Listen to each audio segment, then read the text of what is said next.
अहोई अष्टमी करवा चौथ के 4 दिन बाद आता है। इसे सभी माएँ अपनी संतानों की दीर्घ आयु के लिए यह व्रत रखती हैं। यह व्रत 24 अक्टूबर को पड़ेगा। मैं इस अहोई अष्टमी की कथा कहने जा रही हूँ, लेकिन इन सब से पहले आप मेरे रमा भक्ति चैनल को लाइक करें, सब्सक्राइब करें और शेयर करें। तो चलिए आज हम इसकी कथा शुरू करते हैं।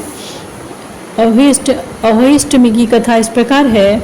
एक साहूकार था, उसके 7 बेटे और 7 बहुएं थीं और एक बेटी थी। एक दिन उसकी बहुएं व बेटी आंगन लीपने के लिए जंगल से मिट्टी लेने गई थी। मिट्टी खोदते समय साहूकार की बेटी की खुरपी से स्याहू के बच्चे मर गए। स्याहू नाराज होकर बोली, जिस तरह तुमने मेरे बच्चे मारे हैं, मैं तुम्हें निसंतान कर दूंगी, अर्थात मैं तुम्हारी कोख को बांध दूंगी। ये बात सुनकर साहूकार की बेटी डर गई और अपनी सभी भाभियों से अपने बदले अपनी कोख बंधवाने को कहने लगी, परंतु उसकी सभी भाभियों ने मना कर दिया। लेकिन सबसे छोटी भाभी ने अपनी कोख बंधवाने की स्वीकृति दे दी। तब से छोटी बहू के जो भी संतान होती थी, वह सभी संतानें 7 दिनों में मर जाती थी। हर साल अहोई अष्टमी का व्रत आता। एक तरफ उसकी सभी जेठानियां व्रत करती थी, कथा सुनती थी और अपने बच्चों की लंबी उम्र की प्रार्थना करती थी। वहीं दूसरी ओर सबसे छोटी भाभी अपने घर में रोया करती थी। ऐसे ही समय बीतता गया। एक दिन घर में पंडित को बुलवाया गया। इसका समाधान पता लगाया गया तो वो बोला, इस शाप से मुक्ति के लिए तुम्हें सुरई गाय की सेवा करनी होगी। सुरई गाय स्याहू की सहेली है और उसके कहने पर यदि स्याहू तुम्हारी कोख को छोड़ दे तो तुम्हारे बच्चे जी जाएंगे। पंडित की बात सुनकर छोटी बहू ने दूसरे दिन से सुरई गाय की सेवा करने लगी। वह प्रतिदिन सुबह उठकर गाय का गोबर आदि साफ करती थी, उसको चारा डाल देती थी और साफ पानी भी भर देती थी। सुरई गाय ने सोचा, यह मेरी सेवा कौन कर रहा है, इसका पता लगाती हूँ।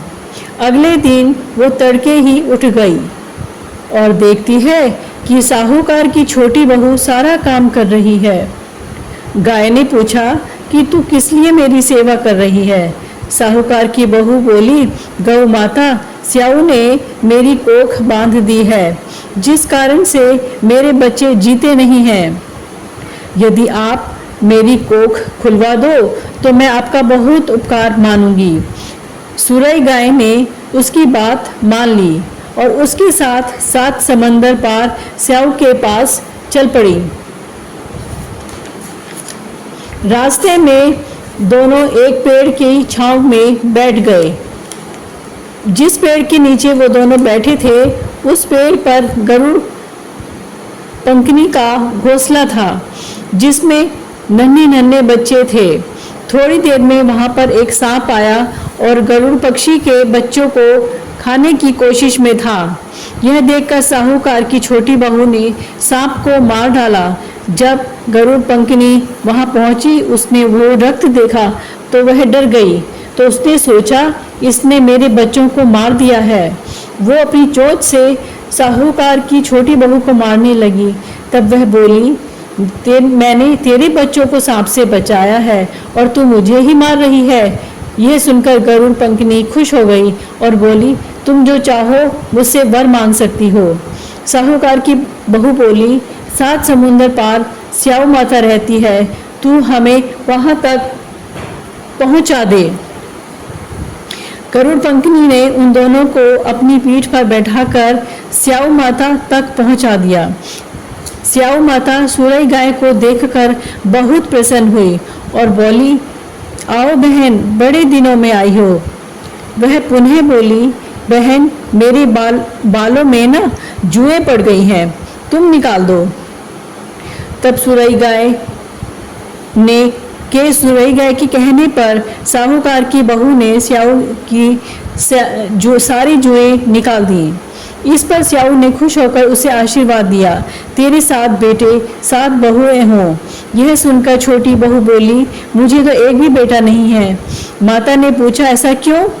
तब वह बोली, माता, यदि आप मुझे वचन दें तो मैं इसका कारण बता सकती हूँ। स्याऊ माता ने उसे वचन दिया और माता को वचनबद्ध करने के बाद साहूकार की बहू बोली, माता, मेरी कोख को आपने बांध दिया है, उसे खोल दो। स्याऊ बोली, मैं तो तेरी बातों में आकर धोखा खा गई। तूने तो मुझे ठग लिया है। अब तू घर जाकर अहोई का उद्यापन करना और व्रत कर 7 कढ़ाई बनाना। साहूकार की बहू ने घर पर लौटकर देखा, उसके 7 बेटे और 7 बहुएं उसे खुशी खुशी घर के आंगन में दिखाई दिए।